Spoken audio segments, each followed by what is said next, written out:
So hello friends, welcome to our CSS series. So today I am going to discuss some more topics in our CSS series.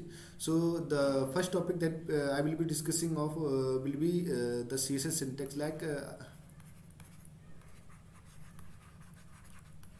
Okay so अगर हम syntax की बात करें जैसे अगर जैसे मान लो सी एस एस हमको लिखना है, तो सबसे पहले सी एस एस को लिखने के लिए हमको सी एस एस को लिखने का सिंटेक्स का आइडिया होना चाहिए. सो सी एस एस के सिंटेक्स जो लिखते हैं तो सबसे पहले उसमें क्या होता है, सबसे पहले दो चीज़ें होती हैं सी एस एस सिंटेक्स में. सबसे पहले होता है सिलेक्टर. तो ये हम डिटेल में डिस्कस करेंगे आगे वीडियो में. सो बेसिकली शॉर्ट में हम इसको बता दे रहे हैं. Selector basically like if I want to give the style to any particular HTML element, then to select that element with the help of their name or ID or class to give the style to that particular HTML element. So that is called selectors. Okay, and the next one is declaration block. Declaration block. So इसमें क्या होता है, इसमें जैसे मान लो इसमें declaration block में क्या होता है, डिक्लेरेशन ब्लॉक में अपने लोग प्रॉपर्टी और वैल्यू रखते हैं. जैसे मान लो हमने कोई HTML एलिमेंट सेलेक्ट किया, जैसे मान लो पी टैग हमने सेलेक्ट किया. ओके सो लेट्स से हमको पी टैग को क्या करना है, पी टैग को करना है, हमको कलर देना है रेड एंड फॉन्ट साइज देना है 2 pixel. So the colour will be the property for that particular HTML element, and also font size is also the property, and the for the color property the red will be the value.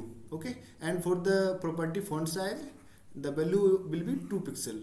This would be X.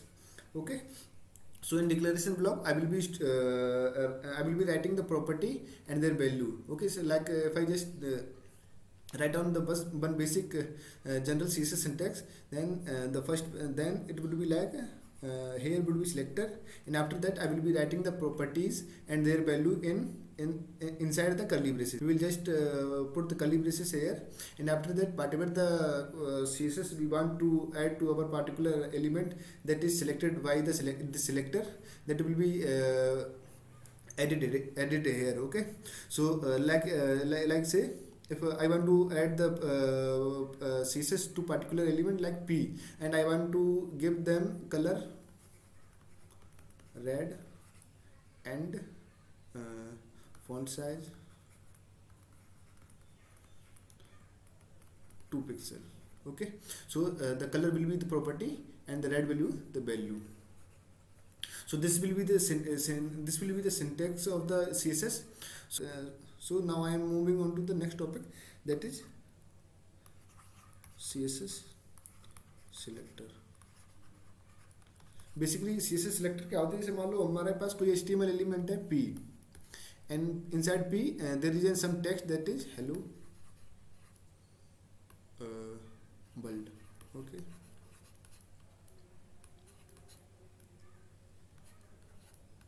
ठीक है.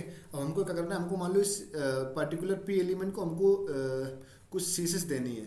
ठीक है, तो वो CSS देंगे हमको, मान लो इसको कलर देना है रेड, एंड हमको इसको देनी है हमें इसका बैकग्राउंड कलर करना है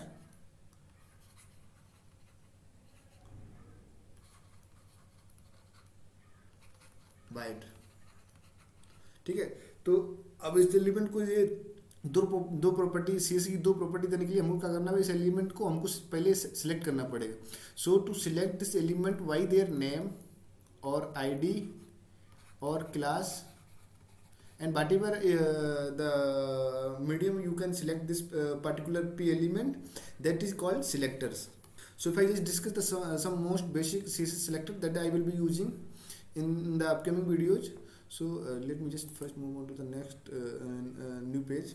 So the most basic CSS selector are, the first one is CSS element selector. Like let's say अगर मान लो हमारे पास कोई एलिमेंट है H, ठीक है, and inside there is some text, and this will be closing tag. And if I just select this particular element with the help of their name, then this will be called CSS element selector. Okay, like if I just write the CSS by selecting this particular edge,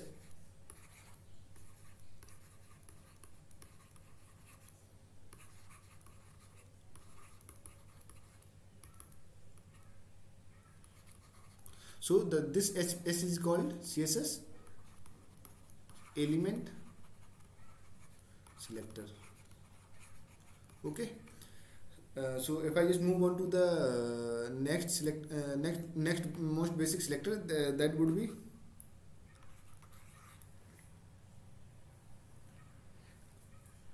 CSS ID selector. Okay, like let's say हमारे पास H element है, ठीक है, and inside there is some text. Okay, so let's say basically CSS में दो चीज़ें और होती हैं, ID and class. ठीक है, तो ID क्या होती है? ID for particular element there is an unique ID. Okay, let's like like if we talk about the humans, then everybody has their unique ID, like in whatever department they are working or whatever domain they are doing their work, and they will be given a unique ID. Okay, that is called ID. ठीक है, HTML element में क्या होता है कि हमें हर एक HTML element को एक ID दे सकते हैं, पर्टिकुलर ID दे सकते हैं, जिससे कि उस HTML एलिमेंट को हम सिलेक्ट कर सकें. ठीक है, और and if I just discuss about the class, तो मान लो हमारे पास कोई HTML एलिमेंट है, सो हम उस HTML एलिमेंट क्लास दे सकते हैं, like which class the HTML element belongs to. Okay, so if I just discuss the difference between these two, then ID will always be unique, but class may be duplicate. Okay, so the CSS ID selector means, let's say if I just given the this HTML element to ID, like ID equal to heading.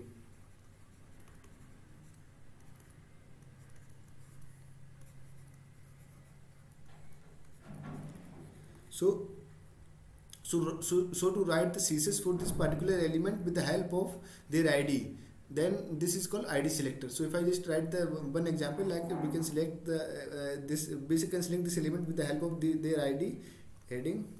And if you just like अगर जब भी आप किसी भी HTML element को उसकी ID select करेंगे, तो make sure you have put the hashtag before that selector. Okay, and after that just make sure you have put the curly braces, and after that जो भी आपको आपकी CSS लिखनी है, जो भी आपकी प्रॉपर्टी है उनकी वैल्यू देनी है, वो आप यहाँ पे दे सकते हैं. ठीक है, so if I discuss the next selector, that is CSS class selector. Okay,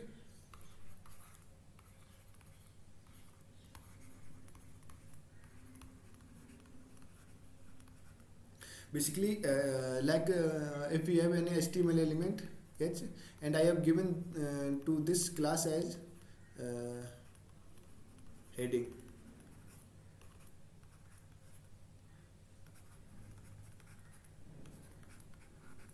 Okay, so if I want to give the CSS to this particular element, then what I will do, हम क्या करेंगे, हम इसको select करेंगे class से. So let से हम class selector से सिलेक्ट करेंगे. सो ओके, सो हम सिलेक्ट करेंगे with the help of heading. ठीक है, तो अब मेक श्योर जब भी आप किसी HTML एलिमेंट को उसकी क्लास से सिलेक्ट कर रहे हैं, तो make sure we have put the dot in front of the heading, like जो whatever the class from that you are selecting, just put the dot in front of that selector. Okay, and after that just put your curly braces, and whatever the CSS you want to write, you can write inside these curly braces. Okay, so if I just discuss the next CSS selector, that is CSS universal selector. Okay,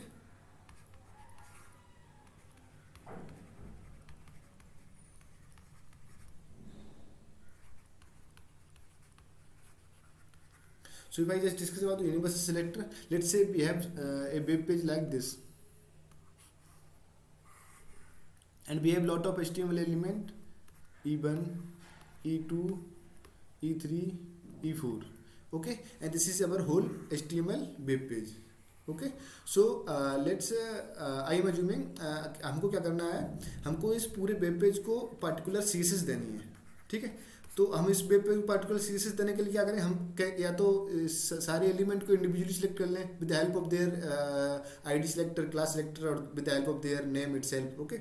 और क्या करें, हम क्या करें, हमारे पास एक selector होता है जिसको हम यूनिवर्सल बोलते हैं। So that is represented by the star, okay.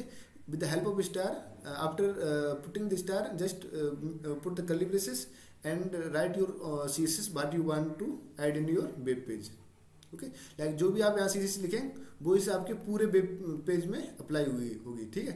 Like आपको कर like let's say if I just to can example, like आपको करना है आपको अपने पूरे वेब पेज का font size, font colour like black रखना है, ठीक है। तो आप क्या करो, आप just with the help of asterisk symbol आप क्या करो, इसमें सीएसएस प्रॉपर्टी लिख दो कि आपका टेक्स्ट कलर वुड बी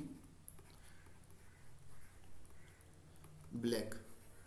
सो ये क्या होगा, ये आपकी पूरी पूरी वेब एचटीएमएल जो भी आपका वेब पेज होगा उसमें अप्लाई हो जाएगी, okay. So this is all about CSS universal selector. So if I discuss the next selector, that is CSS grouping selector.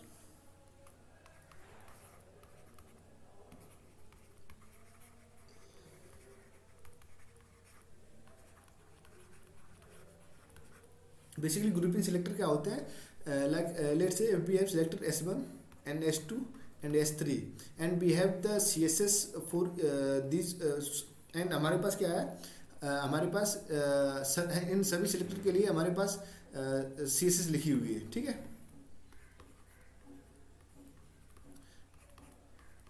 Like हमारे पास तीनों सिलेक्टर के लिए हमारी अलग अलग सीएसएस लिखी हुई है, ठीक है। लेकिन हमें क्या हुआ इनमें से जो कॉमन, इनमें से जो कुछ सिलेक्टर के पास कॉमन सीएसएस लिखी हुई थी। लाइक S1 के पास क्या था, S1 ने कहा कि हमारा टेक्स्ट कलर जो है वो रेड होगा। एंड S2 ने क्या किया, S2 ने कहा हमारा भी कलर रेड है। एंड S3 ने क्या किया, S3 ने क्या कहा, S3 ने कहा हमारा भी कलर रेड है। तो to write the colour property in each of the selector, what we can do, just we can use the CSS grouping selector, okay. So to write the color property in each of the selector, just write this property just write this property with the help of grouping selector. So what you can do, just write S1, S2, S3 and put the curly braces, and after that just write color would be red.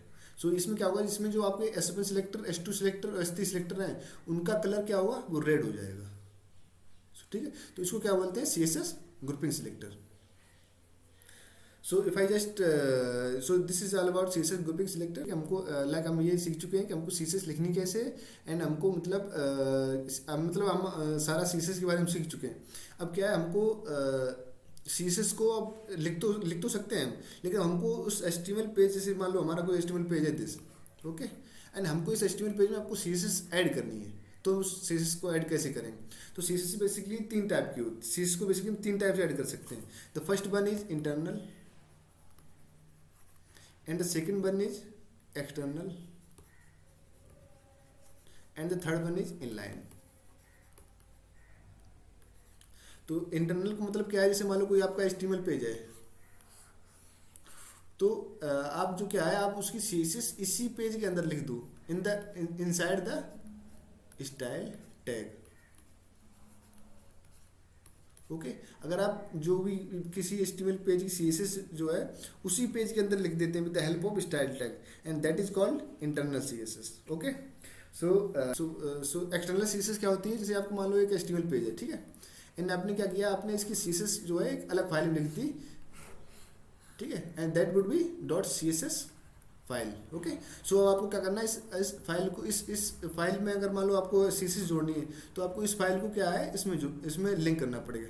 तो इस file को जब आप link करेंगे, तो with the help of link tag we can add the CSS file to this HTML page.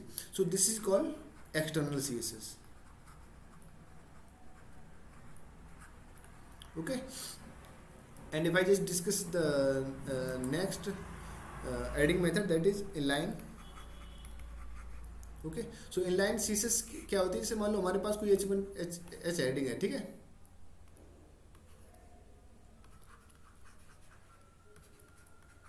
ठीक है। अब हमको क्या करना है, इसमें हमको सीसेस ऐड करनी है, तो हम क्या करेंगे, हम स्टाइल एट्रीब्यूट की मदद से इसको हम नीचे लिख दे रहे हैं, ठीक है।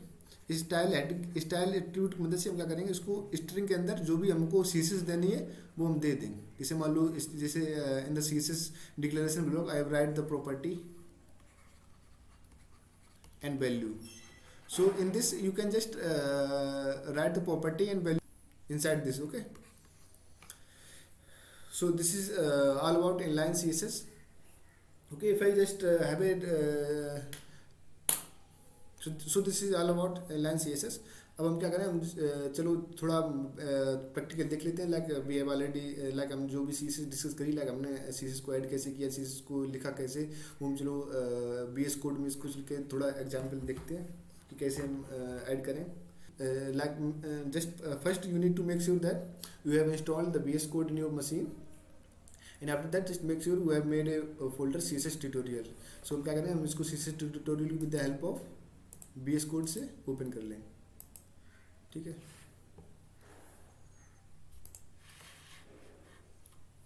अब इसमें क्या करेंगे, हम सबसे पहले एक index.html फाइल बनाएंगे।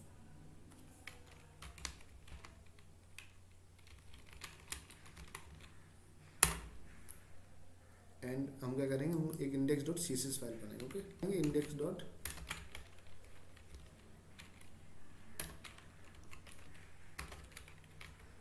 index.css फाइल बनाएं, ठीक है। हम इसमें HTML क्या करेंगे, हम सब बेसिक HTML लिख दे रहे हैं। Okay, this is just boiler plate, you can have a you can just store at anywhere और just make sure. Okay, so if I just write the h1 tag and inside this let me write some text that is hello world. Okay, and if I want to, अब इसमें क्या करना है, हमको CSS add करनी है। सो सबसे पहले हम क्या करेंगे, सबसे पहले हम इंटरनल सीसेस ऐड करके देखते हैं, ठीक है। सो इंटरनल सीसेस ऐड करें, लेट से हमने क्या किया, हमने h1 को सिलेक्ट कर लिया, ठीक है। अब हम इसको क्या करें, कलर हमको इसको देना है रेड, ठीक है। सो अगर हम इस HTML फाइल को रन करें, then with the help of GoLab we can just run our we can see all the content that is in the HTML, we can see in our browser. So you can see that the hello world is written in the red, ठीक है। like in the CSS you can see, let me just you can see that the color of the hello world is red. So if I just want to change this color to black, then we can, okay, so you can see that the color has been changed to black. Okay, so हमने क्या inline CSS का example देख लिया। सो अगर हम इसी CSS को अगर हम with the help of external CSS की मदद से देखें, तो हम क्या करेंगे, सारा का सारा सीसेस यहाँ पे लिखेंगे, ठीक है। तो क्या करेंगे, with the help of h1 tag I am selecting the h1 element and I want to give to this element color gray. Let me just give the color to this HTML element is green yellow. Okay, and here you can see that there is no changing in the HTML element because I didn't have like आप देख सकते हो इसमें कोई change नहीं हुआ है। ये क्यों हुआ है, क्योंकि बेसिकली हमने HTML जो CSS index.css में लिखी है ना, वो हमने ऐड नहीं की। तो with the help of link tag हम क्या करेंगे, CSS को ऐड कर देंगे, index.css, ठीक है। Let's see, you can see that हमारा जो कलर है वो चेंज हो गया है। तो ये क्या है, ये है external CSS and we have already seen the internal CSS. So if I just write down the inline CSS as well, तो हम क्या करेंगे, h1 के इनसाइड में स्टाइल एट्रीब्यूट देंगे एंड स्टाइल एट्रीब्यूट देने के बाद हम क्या करें, हमारे लोग हमको कलर लिखना है, कलर देना है brown. Okay,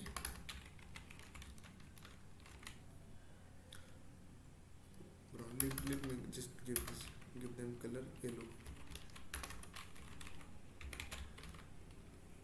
So you can see that the color of the hello world has been changed. So this is the example of the inline CSS, and this was the example of external CSS, and the CSS that I have written in the inside the style tag, that was the internal CSS. Okay, so I have just give you the live demo of internal CSS, external CSS and inline CSS. अब इसमें एक और चीज़ आती है, जैसे मान लो हमारे पास क्या है, हमारे पास ये एक्सटर्नल CSS भी है, हम क्या करें इसके अंदर हम इंटरनल CSS भी लिख दे रहे हैं, ठीक है। तो हम क्या करें, इसी H1 का कलर हम क्या करें, ब्लैक कर दे रहे हैं, ओके।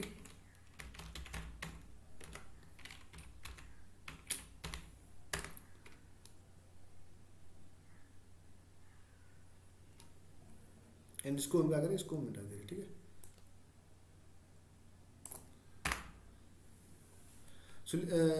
इसमें देख सकते हो, जैसे हमने क्या किया, हमने इसमें जो इंटरनल CSS है उसमें H1 का कलर है ब्लैक किया हुआ है, एंड इंडेक्स CSS में इसी HTML एलिमेंट का कलर हमने ब्लैक ग्रीन येलो किया हुआ है।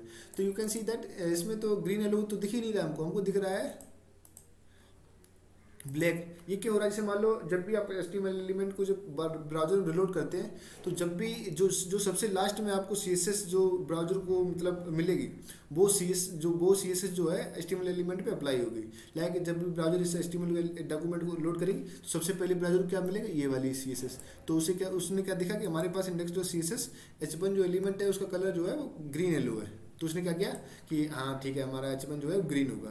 लेकिन जैसे वो आगे बढ़ा, उसने देखा H1 का जो कलर है वो ब्लैक है, तो वो क्या करेगा, उसका कलर जो ग्रीन कलर था उसको ओवरराइड करके ब्लैक कर देगा। सो ब्लैक करने के बाद जब वो यहाँ पे आएगा तो उसको रेंडर कर देगा, ठीक है। तो you can see that the colour that given by the internal CSS that is actually given to the H1 element, okay। So and the next and one more we can see that हम क्या करें, इसमें style tag add करके इसको कुछ मान लो colour दे रहे हैं, कलर रेड। तो उसमें देखो इसका कलर जो है रेड हो गया। तो जैसे जैसे मान लो अब इसमें यहाँ पे क्या हुआ है, यहाँ पे ब्राउज़र ने देखा कि हमारा H1 एलिमेंट जो है वो ब्लैक है, ठीक। अब वो यहाँ पे आया, उसने देखा यहाँ स्टाइल डिफाइन की हुई है, एंड स्टाइल में जो H1 का कलर जो है वो रेड है। तो उसने क्या किया, जो भी उसको सबसे बाद में कलर मिलेगा HTML एलिमेंट का, वो उस HTML एलिमेंट को दे देगा। So you can see that the last one that is colour is equal to red, that is actually given to the this H1 element, okay। So now I think this is sufficient for today. So okay, so I will be discussing the next topic in the next videos.